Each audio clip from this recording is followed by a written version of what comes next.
if you're building a career, let's say in the broking industry, which is what I did for most of my career here, you are as valuable as the client base that sticks with you and will move with you.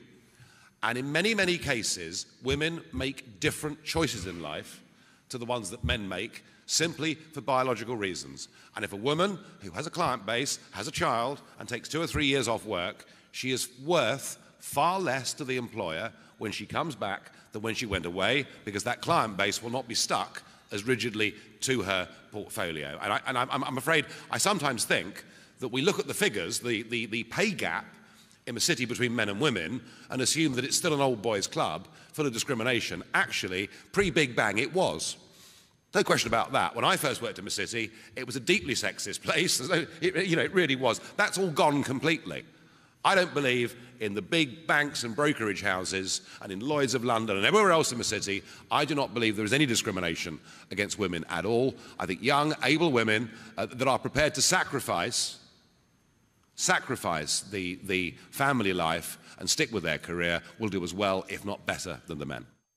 Controversial. With me in the studio is a woman who's been very successful in the city. Louise Cooper is a financial analyst and commentator and a mother.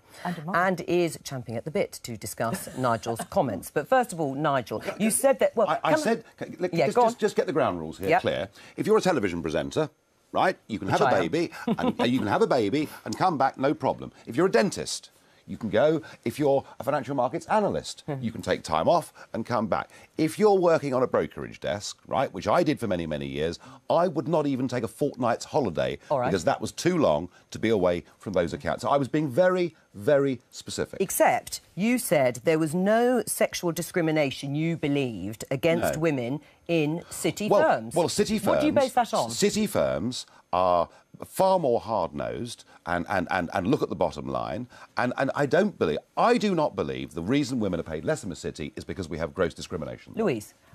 I try hard not to lose my temper on air, and I really try hard not to insult people on air. Don't hold back. But I'm sorry, Mr Farage, for you, I'm going to make an exception. Because what you are saying is laughable. Is it? You are talking out of your bottom. So why are women paid less, Let Louise put the case. And for all the working mothers out there who are battling day to day, and I know lots of them in the city, but not just in the city, but elsewhere as well, who are discriminated against, who are paid less than their male colleagues, who are looked over for promotion, I say on behalf of them, shame on you. And I say double shame on you because you actually have daughters. What kind of example are you setting to your daughters by saying what you said? So are you saying that the banks and brokerage houses in the City of London are openly and clearly discriminating against women today?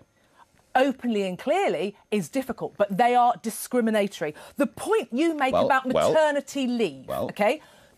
You say the word maternity leave, women go away for 2 or 3 years. I had a child, I had 4 months maternity leave. The maximum you can take is 12. So why this, women go away for 3 years? So that's the first comment, maternity leave. Yep. Gardening leave. OK, so let me just explain what gardening leave. In the city, if you leave your firm, you can't start to work anywhere else for at least 3 months, very minimum. Most firms have 6, 12, 18 months of gardening leave, OK? So that costs the firm, because you leave on day one with your black bean bag, that costs the firm that you were hired with, and the new firm are willing to wait 6, 12, 18 months for you to turn up.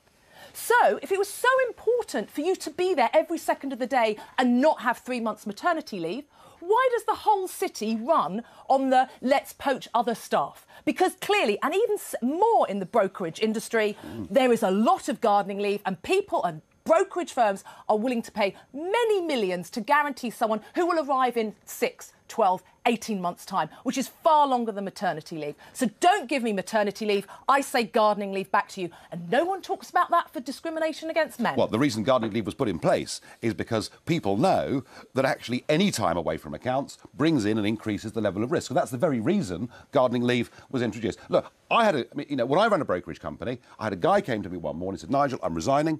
I'm going to do the childcare at home because my wife's got a better job than me. And there are now 1 million men who are at home bringing up children. I'm making a general point. that in a fiercely competitive world like the brokerage end of it, that women are disadvantaged if they have children. Now, that is a simple statement of fact. And so there is discrimination against women who have children. That's what you're saying. In the city, they are discriminated against. I'm making the point that lifestyle choice of having a family makes it harder to... It doesn't make it impossible, and there are some people that manage it, but that, I think, explains why women are paid less. Okay. I do not accept that the City of London now discriminates heavily against women. I don't accept that. No, I don't accept that at all. Right, you're saying women who have families are discriminated against. Women who decide to have children are discriminated against in the city. They're not discriminated against. In a bottom-line business, they make it harder for themselves. It's simply a statement of fact. Well, except Louise isn't the only person who's been screaming, metaphorically or literally. Ruby McGregor-Smith, Chief Executive of Mai Tai, Anne Richards, Chief Investment Officer of Aberdeen Asset Management, Lindsay Ricks, MD of Santander Wealth Management. They all have children. They're at the top of their game. It can be done. There aren't many. They're discriminated against. So Janet Yellen became boss of the Federal Reserve, possibly the most powerful job. She's got kids. When she became head of the Federal Reserve, I wrote a piece about it and said, these are, in my view, the 10 most influential financial women in the world. I read that. 8 of them have kids. It is laughable. One of them is the head of one of the most successful hedge fund businesses in the world. Hedge funds do their, spend 20 hours a day at work. One was private equity. One was, Reinhardt and Rogoff. One of those women. Christine Lagarde. Christine Lagarde at the IMF. It is laughable that because a person has a wound, they can't do a job. Are they worth less to their companies? We have to make a decision here, don't we? Women are paid 30% less than men in the city. Why is that? And I'm suggesting it's because they make different lifestyle choices. And whilst there are some women who want to have families... Is that right, though, Nigel? Is that right? Yes. It may not be right. It may not be right, but it is the way the world is. A lot of women, some women are happy to have a family and a big job, but it's a hell of a difficult thing for them to do. So if I'm wrong, then we do have gross discrimination in the city. I have an alternative view of the reason why women are paid 30% less in the city is because you play deliberately to all the sexist bosses out there and allow and cause this very problem. You have made the situation worse. For all the working mothers, not just in the city, you have made the situation worse. Can I put you, are women worth less in your party if they have children? No, because they're not... Listen, I repeat, I was talking about a dealing room environment in the brokerage business, a very specific audience, not about professional women in general. You can see how it's fueled the argument, can't you? I can, because people deliberately choose to have a row over it. I was being factual. I think... It's been demonstrated that it isn't factual. I would not take a fortnight off when I was doing that job.